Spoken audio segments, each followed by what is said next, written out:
precisões doutrinais. Vai explicado esotericamente. E só podem explicar o parágrafo esotérico da Pistis Sophia, os que o viveram. Porque isso não é questão de meras projeções do intelecto. Como quer que vivi tudo isso, me é factível, pois, explicar cada parágrafo da doutrina do adorável, contida na Pistis Sophia. O original da Pistis Sophia está em copta, foi vertido em alguns outros idiomas e em breve já terão, entrantes já poderão ter, ainda que seja ao final do ano, essa obra. Item estudante. Venerável mestre, há uma versão espanhola da Pistis Sophia, que foi tirada na Espanha, e há um irmão, um estudante gnóstico que sabe muito inglês e a pode ler e ir traduzindo assim, imediatamente, item mestre.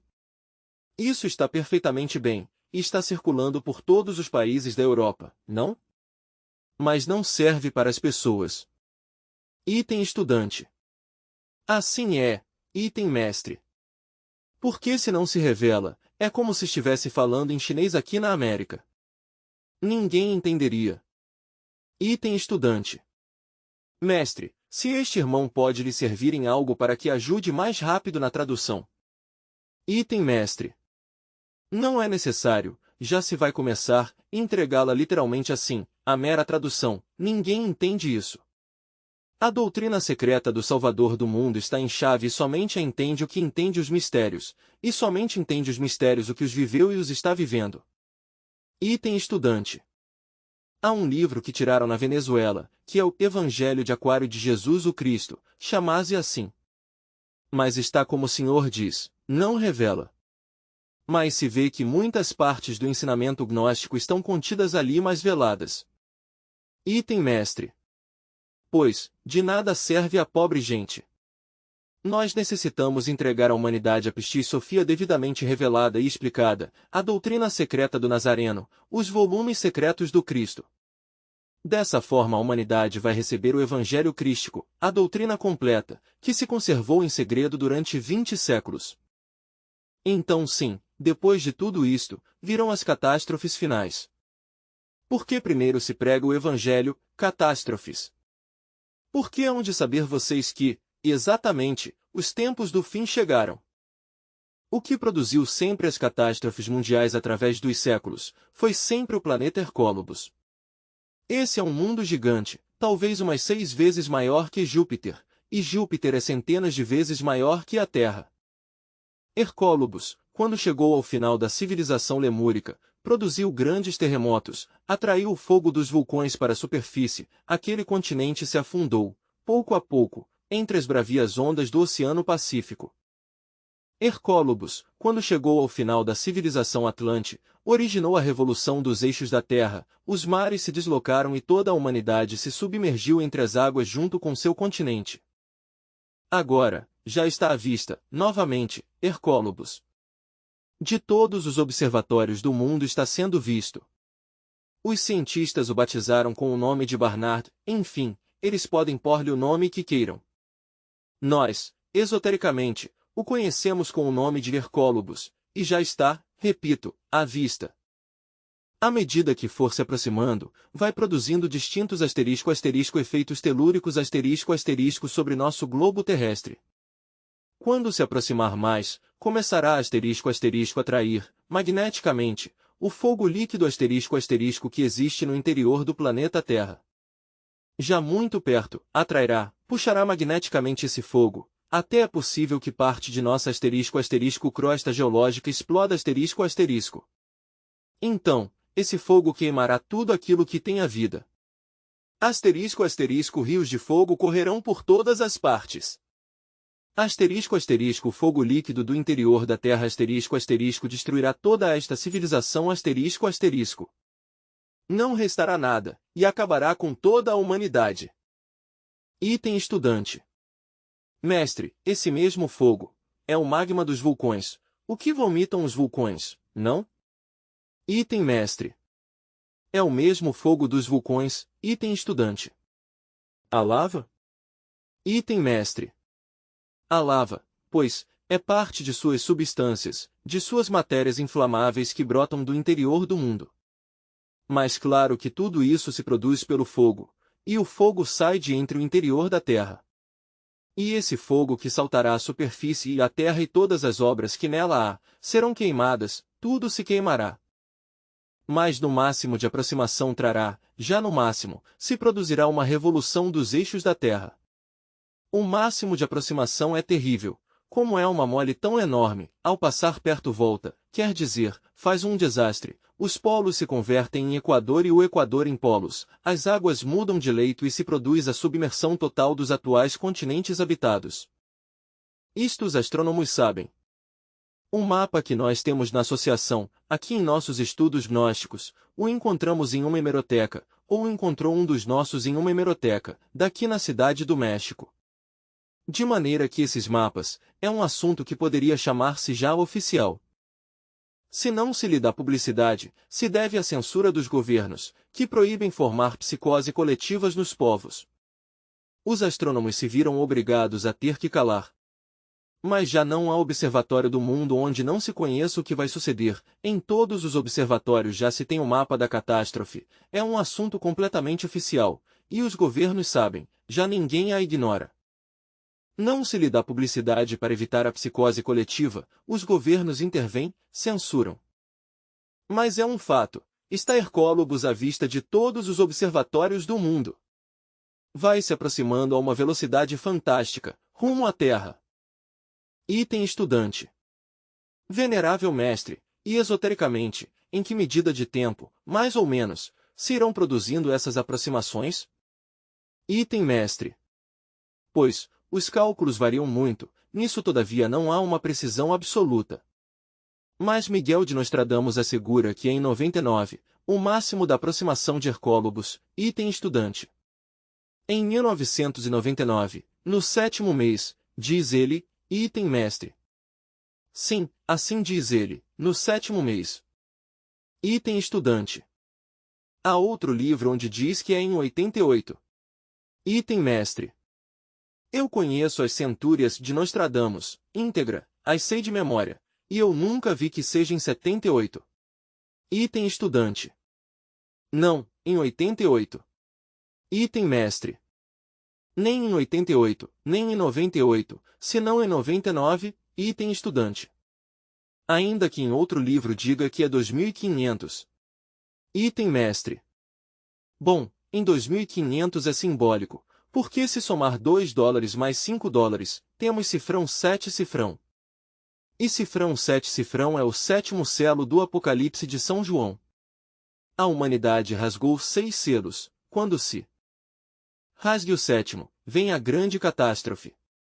Já rasgou 6, não falta senão o último e vem a catástrofe. Item estudante. Mestre, é a isso que se refere o Evangelho quando diz, tempos, tempos e metade de tempo. Ou seja, 1 e 1, 2, e metade, 5. Item mestre. Não, não é isso. O que sucede é que o sistema solar viaja ao redor do zodíaco. Esse é o ano sideral. Algo similar sucede com o ano terrestre. A Terra viaja ao redor do Sol e regressa a seu ponto de partida. E isso forma um ano terrestre de 365 dias e frações de minutos e segundos. Quanto ao ano sideral é diferente. A viagem já não é ao redor do Sol, é o sistema solar que viaja ao redor do cinturão zodiacal, em um termo de um cifrão 25.968 cifrão-anos, pouco mais ou menos, uma média, porque é difícil nisso, os cálculos exatos. Mas sim sucede que durante o ano sideral há 4 estações, primavera, verão, outono e inverno. Uma raça não dura mais que o que dura a viagem do sistema solar ao redor do zodíaco. Esta viagem em que estamos, foi iniciada depois do dilúvio universal, sob a regência da constelação de Aquários. E já deu o sistema solar ao redor do zodíaco, e já regressou a Aquário. De maneira que o ano sideral está concluindo. Estamos no fim, já praticamente, já não faltam senão uns poucos graus e vem a catástrofe. Todo ano sideral termina com uma catástrofe. Ao final de todo ano sideral, regressa Hercólogos. E ele marca o fim do ano sideral. Nestes momentos Hercólogos está regressando. Já está à vista de todos os telescópios do mundo. E diz Miguel de Nostradamus que dentro de pronto, já será visível a pleno meio-dia. De maneira que a chegada desse rei terrível, que preconiza, que profetiza Nostradamus, é um fato. Agora, uma raça não dura mais, repito, que o que dura um ano sideral, o que dura uma viagem do sistema solar ao redor do zodíaco, isso é o que dura uma raça. E esse ano sideral, pois tem 4 estações: primavera, a idade de ouro; verão, a idade de prata; outono, a idade de cobre; inverno, a idade de ferro. Na idade de ouro tudo é harmonia, paz e perfeição. Não vive ninguém que tenha ego. Na idade de ouro não se dá corpo às pessoas que têm ego. Na idade de prata, diminuem os esplendores ligeiramente, mas todavia é formosa a vida. Na idade de cobre começam as fronteiras, as guerras, o ego se desenvolve novamente, a humanidade se torna má. A idade de ferro é o inverno terrível, é a idade em que estamos atualmente, o da perversidade levada ao máximo. E então vem a catástrofe. Assim que neste momento estamos exatamente no final do Kali Yuga, quer dizer, final da Idade de Ferro, do inverno. Obviamente, Daniel o profeta viu um grande oceano, e os 4 ventos do grande mar se combatiam entre si, os 4 ventos. E viu logo sair 4 bestas. A primeira, diz, era como um leão e tinha asas de águia, mas lhe foi dado coração de homem. A segunda, disse, era como um urso. A terceira, disse, era como um leopardo com asas. E a quarta, disse, era muito distintas demais. A primeira é a idade de ouro, a segunda a idade de prata, a terceira a idade de cobre. E a quarta, disse, era muito distinta às outras bestas, era de ferro, e suas unhas eram de ferro e tudo que trilhava com seus pés, com suas patas o destruía. E seus dentes eram de aço e acabava com tudo que existia sobre a natureza. E lhe foi dado poder para destruir os santos do Altíssimo, para causar tremendo dano em todas as partes. Mas ao fim, diz, o juiz se sentou e os livros se abriram, e a besta foi destruída, e o reino lhe foi entregue aos santos do Altíssimo. Quando Daniel perguntou, quando sucederiam todas estas coisas? Lhe responderam, dentro de um tempo, tempos e a metade. Um tempo, a idade de ouro, tempos, as idades de prata e cobre, e a metade da idade de ferro. Estamos atualmente nisso, precisamente. De maneira que o fim é para esta época. Estamos na metade da idade de ferro, quase ao final, mais da metade. De maneira que, antes, nos passamos um pouquinho, quase nos passamos um pouquinho. Item estudante.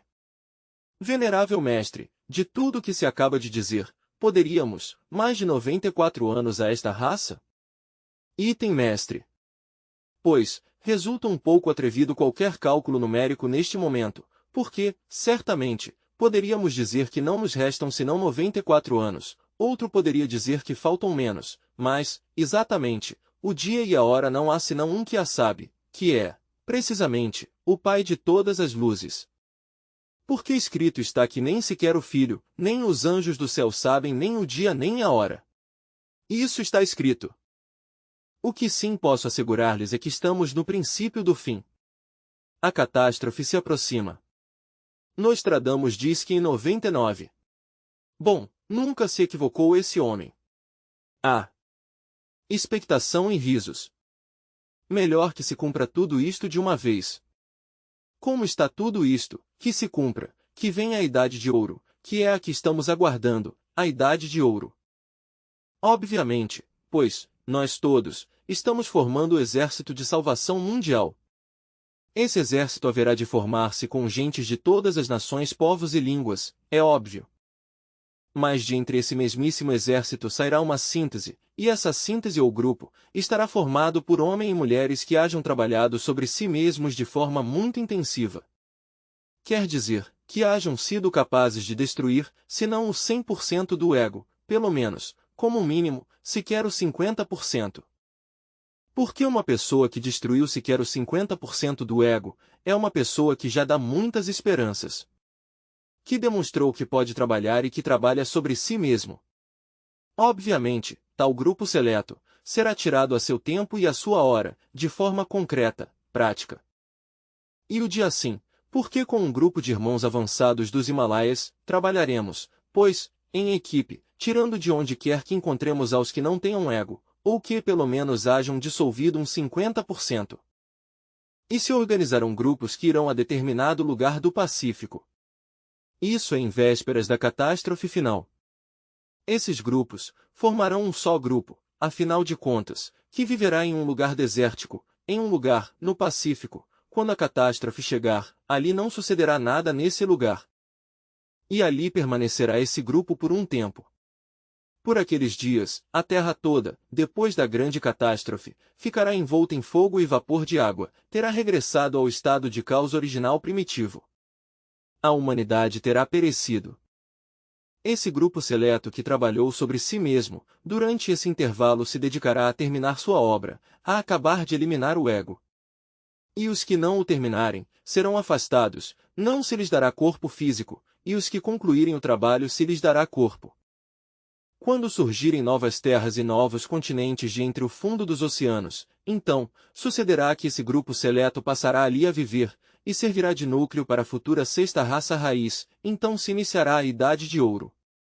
Na futura sexta raça raiz não se admitirá ali a ninguém que tenha o ego, ou que tenha sequer um cifrão 1 cifrão de ego, porque com alguém que tenha algo de ego, é suficiente como para que fracasse a Idade de Ouro. Uma pessoa com ego acaba com tudo, danifica aos outros.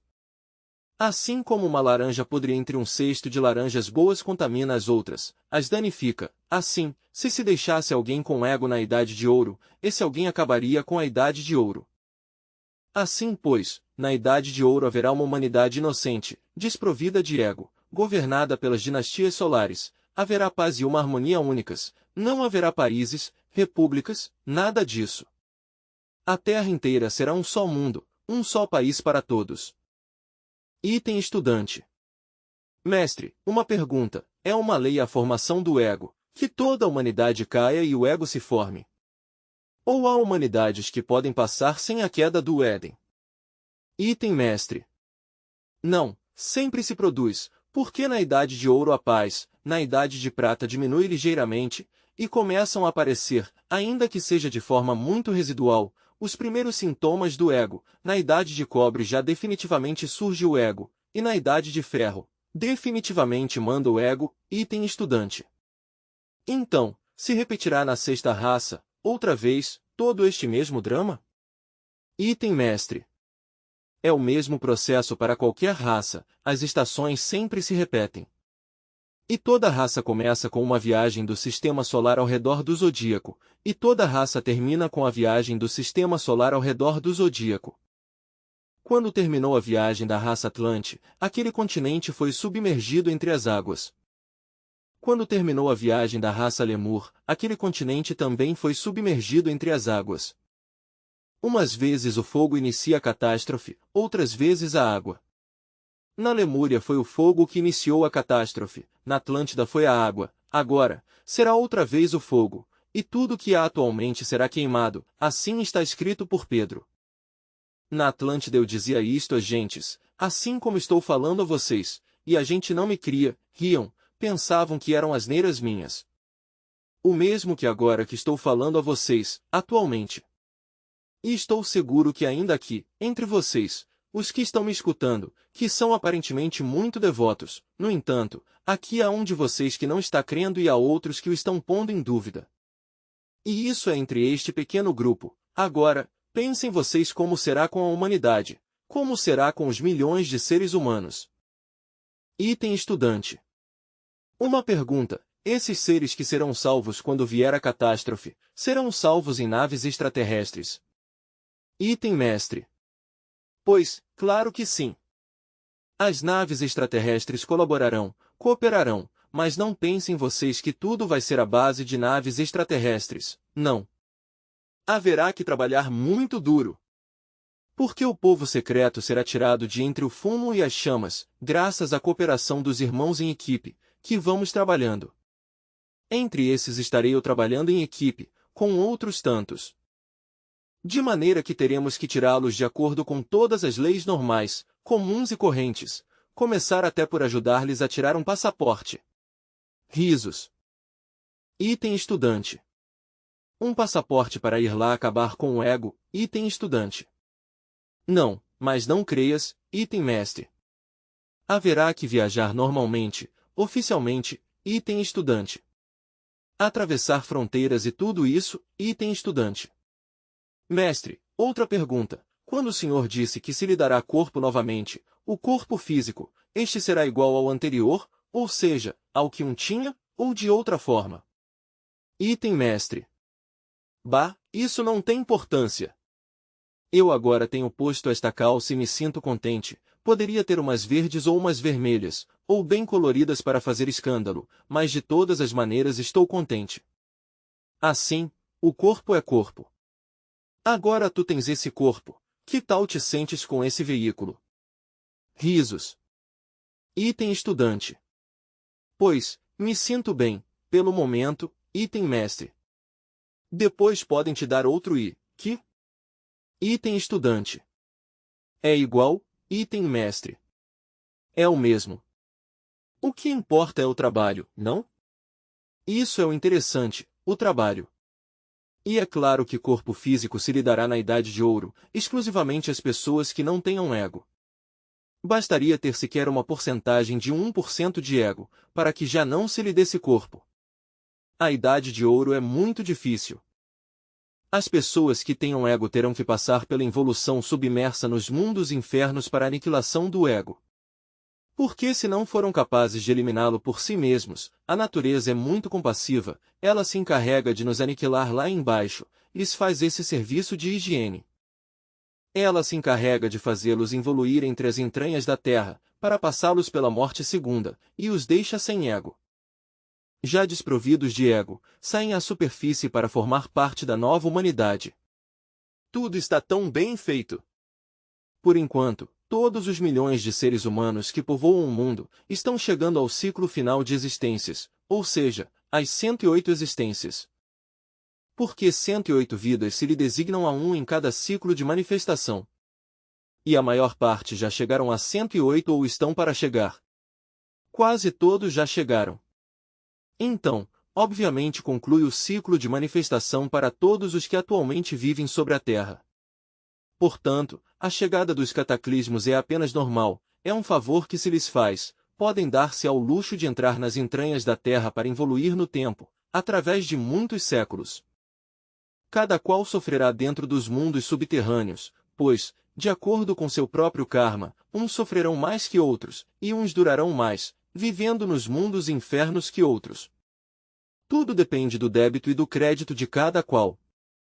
A lei do karma é a que regula todas estas coisas.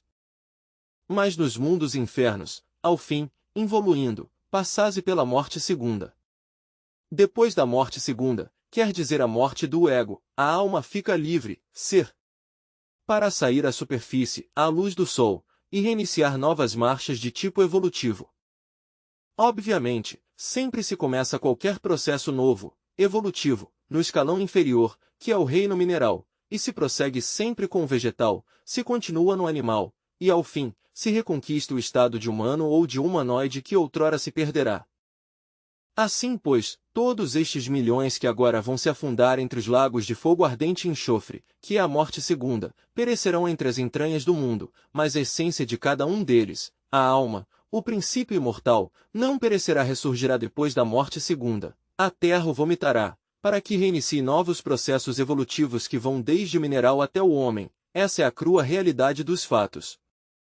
E ao fim, essa nova humanidade, já purificada, será governada pelas dinastias solares, o povo seleto, esse povo viverá feliz, governado pelas dinastias solares. Essa é, pois, a sorte que aguarda a humanidade. Mas eu, como amigo de vocês, lhes digo muito sinceramente que vale mais que se resolvam a morrer por si mesmos, não que os morram. Lá embaixo a coisa é terrível, por lá embaixo. Entre as entranhas do mundo a coisa é muito dura, vivese uma vida muito amarga, mais amarga que o fel. Ali reina o pranto e o ranger de dentes. Cada um dos 9 círculos dantescos é de espantosa dor. Bom, para uns é mais que para outros, para o filho do vizinho, por exemplo, que não está fazendo mal a ninguém, pois não será tanta dor. Para Pedro, João ou Diego, Xuxo, Jacinto ou José, que não foi nem bom nem mal, senão, simplesmente, um pobre tonto, é pouco realmente o que ali vive. Se desintegra em um tempo relativamente breve. Isso é claro, relativamente breve. Conheço um caso desses, de um sujeito 20 que foi pedreiro na Idade Média. Ele não era nem bom nem mau, um pobre tonto por aí que trabalhava fazendo casas, fazendo adobes, e aos sábados ia se embriagar com seus amigos, bebendo abundante vinho. Não era mau, não era bom, era um tonto, isso era tudo. Entrou nos mundos infernos, mas durou pouco, desde a Idade Média, em pleno medievo, ponha por aí no século XII, evoluiu entre as entranhas da terra, e veio a sair da terra pouco. De haver saído terá por aí, ponha 2 séculos ou 3. Não era perverso, sua morte segunda foi rápida. Evoluiu, pois, como elemental, como gnomo, no reino dos gnomos, depois de haver saído das entranhas da terra, depois de que a terra o vomitou. Depois, evoluiu no vegetal e foi um elemental vegetal que tomou o corpo começando por ervinhas singelas, humildes, foi pouco a pouco evoluindo. Onde mais durou foi em um arbusto, que durou perto de meio século, por aí. Mas foi feliz como elemental vegetal. Depois já, evoluiu no reino animal. Começou em formas rudimentares de vida orgânica. Até que ao fim. Item estudante. Tartarugas? Item mestre. Não, mas bem como animal como das árvores, logo como ave. E como ave foi evoluindo até que já por aí o conheço. É um papagaio que anda por aí, não chegou ao estado humano, item estudante. Ah, todavia não, mestre. Item mestre. É um papagaio, e eu tive esse papagaio aqui, por isso lhes estou dando, um dia desses tantos voo, se foi voando. Bom, está bem, que lhe vá muito bem. Como nunca lhe tirei sua liberdade, se foi. Muito bem, que Deus lhe ajude. Bom, item estudante. Ah, e eu creio que já tinha corpo. Item mestre. Ah, para chegar a ser humano, não. Isso não será já por agora, por esta época. Para chegar a ter corpo será por lá na Idade de Ouro, item estudante. E isso que não fez mal a ninguém, como será se o tivesse feito? Se tivesse sido como nós anasmucianos. Item mestre. Ah. Por exemplo um Hitler, que tal lá? Ou um Mussolini. Item estudante. Fez não mais que tomar uns tragos, e chegar em casa bêbado e nada mais, item mestre. Não fazia mal a ninguém, e durou uns quantos séculos nos mundos infernos, porque era muito bom. Não era nem bom nem mal, não? Senão simplesmente era um tonto que nem fazia nem bem nem mal. No entanto, quando estudei as vidas dessa criatura, encontrei que tinha tido uma oportunidade muito boa na Pérsia. Na Pérsia teve corpo feminino e nasceu em uma família real, aristocrática. Se lhe brindou a oportunidade para seguir o sacerdócio, lhe educaram seus familiares o melhor possível, trataram os iniciados de encaminhá-lo pela via sacerdotal, como uma vestal do templo da bendita deusa Ísis, ou Astarté. Desgraçadamente, não sentiu a necessidade espiritual, não houve uma verdadeira inquietação mística nessa essência. Não era uma essência madura. Pois, resolveram deixá-lo, em paz. Casou-se, teve vários filhos, desencarnou, seguiu tomando corpos cada vez mais involuentes, não evoluiu, se não evoluiu, e na Europa seguiu evoluindo até ser o famoso pedreiro. Depois já, cumprido seu ciclo de manifestação, ingressou na involução submersa dos mundos infernos. Item estudante. Ou seja, que de família real veio a ser pedreiro em diante. Item mestre. Sim, através de distintos séculos foi evoluindo, não evoluiu se não evoluiu, se degenerou. Item estudante. Essa oportunidade se lhe deu a ele para que se tivesse tomado o caminho da retidão, então teria sido outra coisa, não? Item mestre. Claro. Teria se elevado ao adeptado, teria sido distinto. E sempre se dá ao ser humano uma oportunidade brilhante dessas, e rara vez a sabem aproveitar, porque essa criatura não a soube aproveitar. Item estudante.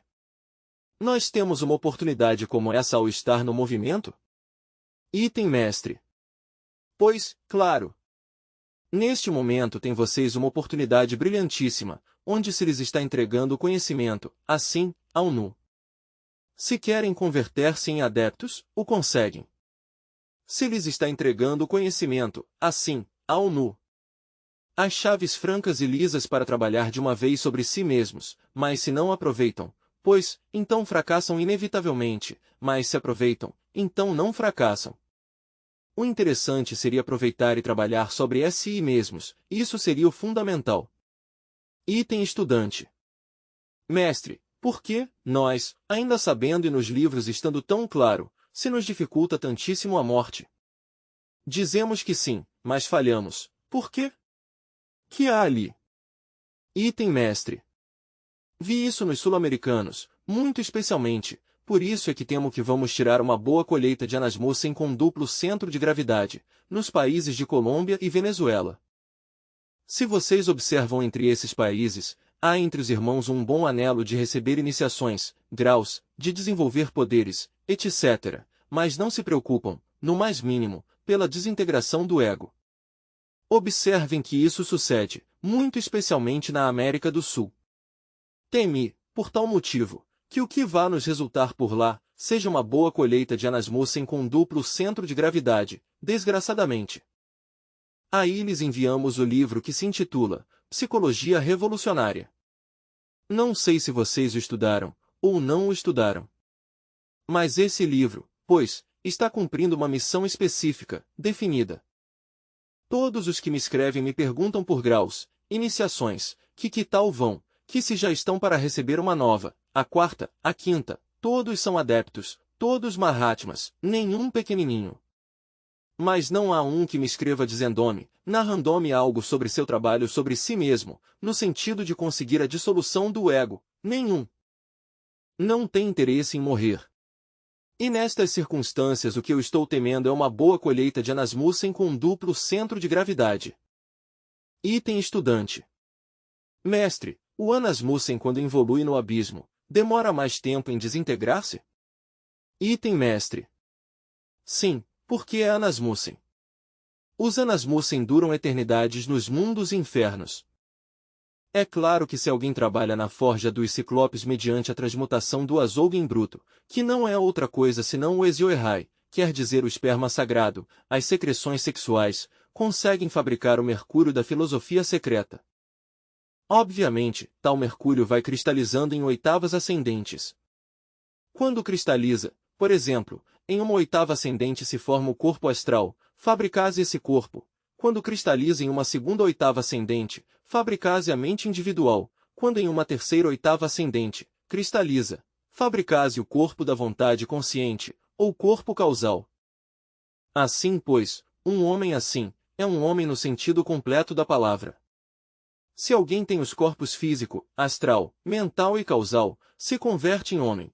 E quem se converte em homem, pois, encarna em si mesmo e por si mesmo os princípios étnicos superiores, quer dizer, recebe os princípios anímicos e espirituais, por isso é homem. Mas se não dissolve o ego, se converte em Anasmussen. Porque por uma parte o ser fica vestido com os corpos existenciais superiores do ser, e por outra parte, a essência fica enfrascada ou engarrafada, ou embutida entre o ego. Então a essência, por uma parte, engarrafada no ego, e o ser vestido com os corpos solares, eis aí um Anasmussen com duplo centro de gravidade, anjo e diabo ao mesmo tempo, duas personalidades, uma branca e outra negra. Item estudante. Ou seja que o perigo aí está na fornicação, então? Item mestre. Não, provavelmente um homem poderia não ser fornicário e no entanto ser Anasmussen. É que se não dissolve o ego, repito, então esse ego fortificado se converte em uma nova personalidade tenebrosa, integrada, forte. Assim, um Anasmussen tem duas personalidades, uma divina e outra diabólica, é anjo por uma parte, e demônio por outra parte, e é ambas as coisas ao mesmo tempo. É, por tal motivo, um aborto da mãe cósmica, um fracasso. Os Anasmussen têm que ingressar na involução submersa dos mundos infernos, têm que involuir entre as entranhas do mundo, entre as entranhas da terra. É grave a sorte que aguarda aos Anasmussen.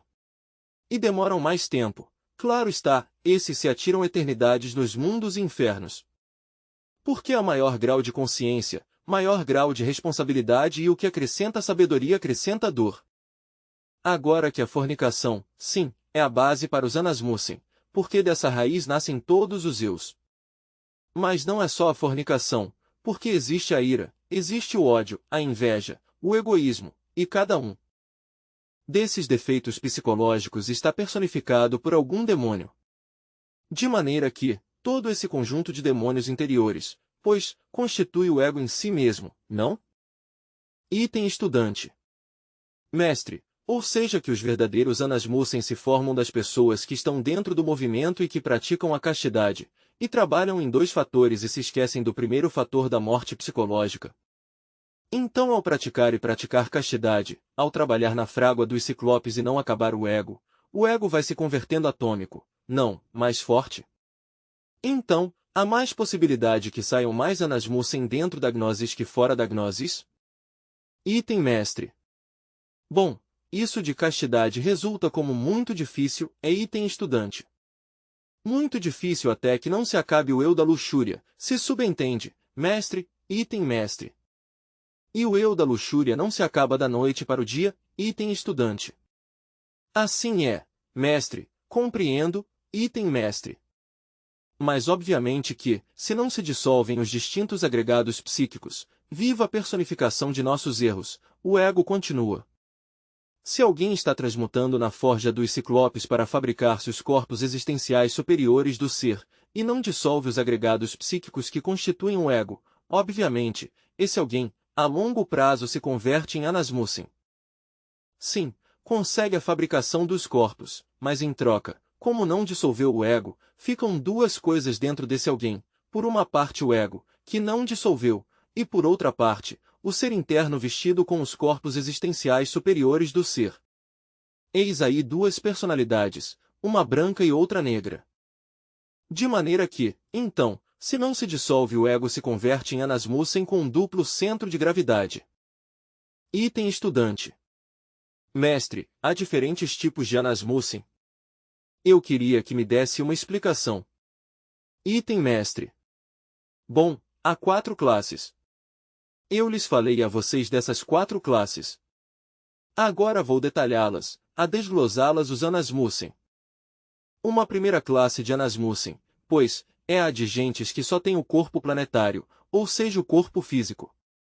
Esse tipo de gentes, em seu interior levam o ego, e não possuem todavia os corpos astral, mental ou causal, mas se dedicaram à magia negra, esses são Anasmussen do primeiro tipo. São perecedouros, depois da morte, essa classe de egos, se foram muito perversos, entram de uma vez nos mundos infernos, são perecedouros. Há uma segunda classe de Anasmussen, gentes que fabricaram, exclusivamente o corpo astral. Certamente, não fabricaram outro veículo, não dissolveram o ego. Como não o dissolveram, nem trabalharam nem fizeram nada mais, a longo prazo se convertem em Anasmussen. Então se não dissolvem o que tem de Anasmussen, esse sinistro aspecto de aquelarre, esse negativo fatal, pois não lhes resta mais remédio que reincorporar-se em organismos animais, em cachorros, em gatos, em cavalos, em águias, em... Eu não chamaria isso involução, senão simplesmente que necessitam reincorporar-se em organismos animais. Item estudante. Sim, porque eles negam um corpo. Item mestre. Não se lhes dá mais corpo por um tempo, senão que têm que reincorporar-se em organismos de tipo animal, até que eliminem o que tem de Anasmussen. Já eliminado, voltam a tomar corpo humano, para prosseguir seu trabalho esotérico. Há uma terceira classe de Anasmussen, que é a dos homens, homens completos, que fabricaram os corpos existenciais superiores do ser, de forma completa, unitotal.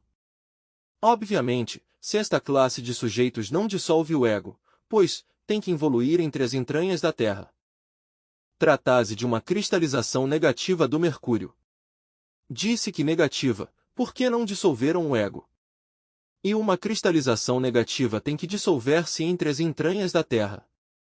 E por último, existe uma quarta classe de Anasmussen, a daqueles Dhyanis Bodhisattvas, chamem-se tronos, querubins, serafins, anjos, etc., que caíram na geração animal e que deram origem à ressurreição do ego dentro de si mesmos. Esta classe de Anasmussen, se não eliminam o ego, pois não lhes resta mais remédio que ingressar à involução submersa dos mundos infernos. Item estudante. Mestre, cada bodhisattva caído é um Anasmussen desses? Item mestre. Há várias classes de bodhisattvas, bodhisattvas simples e dhyanis bodhisattvas, item estudante. Item mestre. Trata-se já de bodhisattvas, de Elohims, de dhyanis budas, de príncipes da natureza, etc. Claro que esses, se não dissolvem o ego, têm que evoluir, há 4 classes de Anasmussen, obviamente. Item estudante.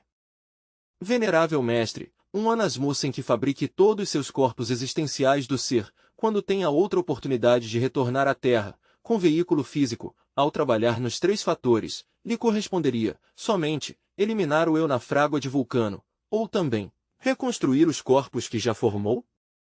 Item mestre. Se os corpos já os formou, para que os vai reconstruir? Obviamente o corpo astral é imortal no mundo das 24 leis. Inquestionavelmente, o corpo mental é imortal no mundo das 12 leis. O corpo causal é imortal no mundo das 6 leis.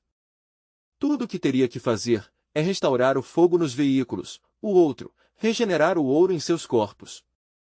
Isso seria o que deveria fazer e o que tem que fazer, e não restaura o fogo, obviamente seguirá caído.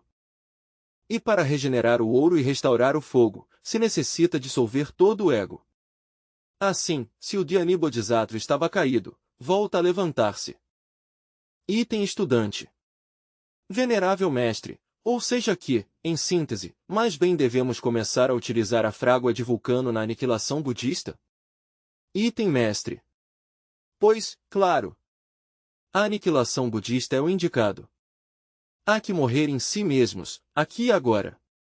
Agora bem, inquestionavelmente, a dissolução do ego se realiza com mais êxito, precisamente, na forja dos cíclopes. Quem invoca a Devi Kundalini, sua divina mãe cósmica, particular, individual durante a cópula química, obviamente será assistido. Devi Kundalini Shakti lhe auxiliará.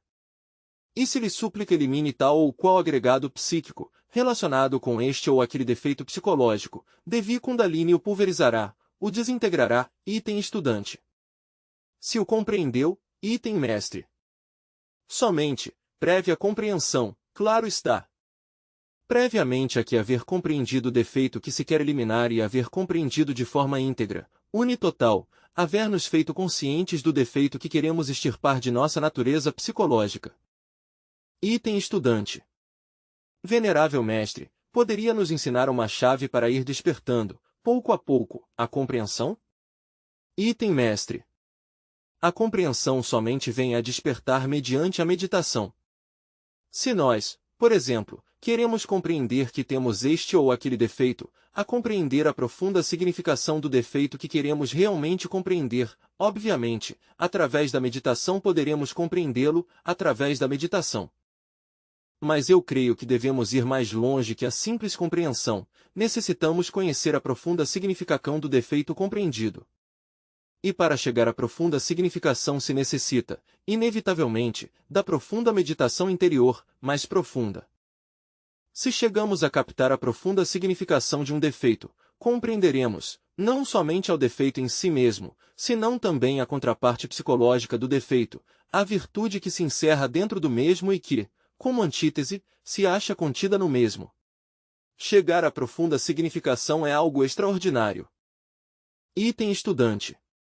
Outra coisa, mestre, por exemplo, esses defeitos, porque muitas vezes nós temos os defeitozinhos, e estamos tão apegados com eles que não os queremos nem reconhecer, mas sim poderia alguém que lhe reconheça um defeito a um lance, e assim poderíamos nós ir pondo de nossa parte, pela análise de rua, vamos supor, serviria também que lhe digam a um, olha tu tens tal coisa?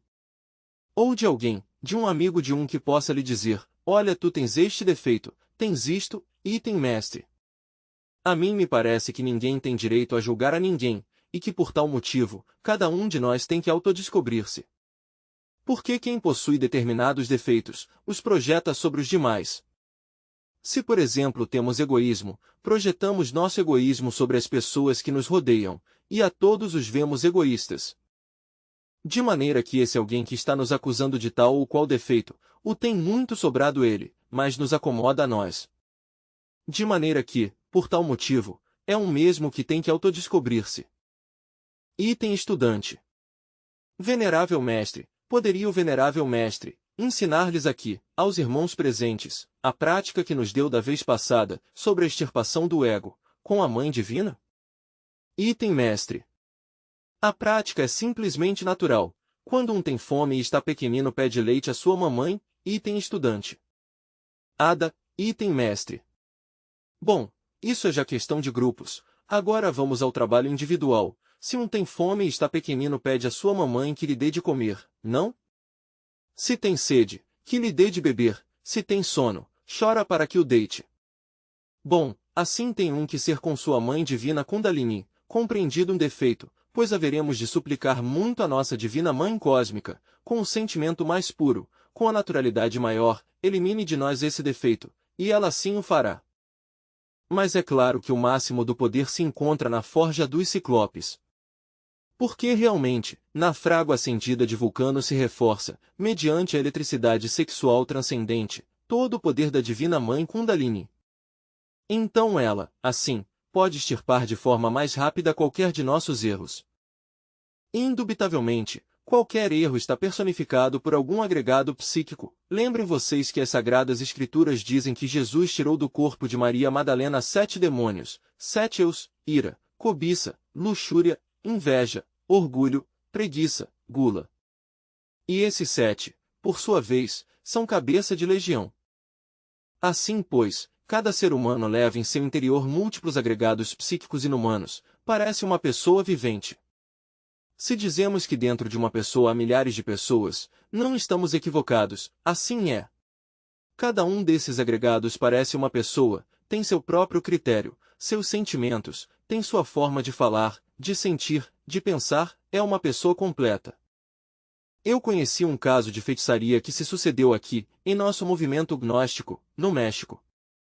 Uma vampira que chamava aos irmãozinhos e irmãzinhas que para tirar-lhes feitiçarias e bruxarias.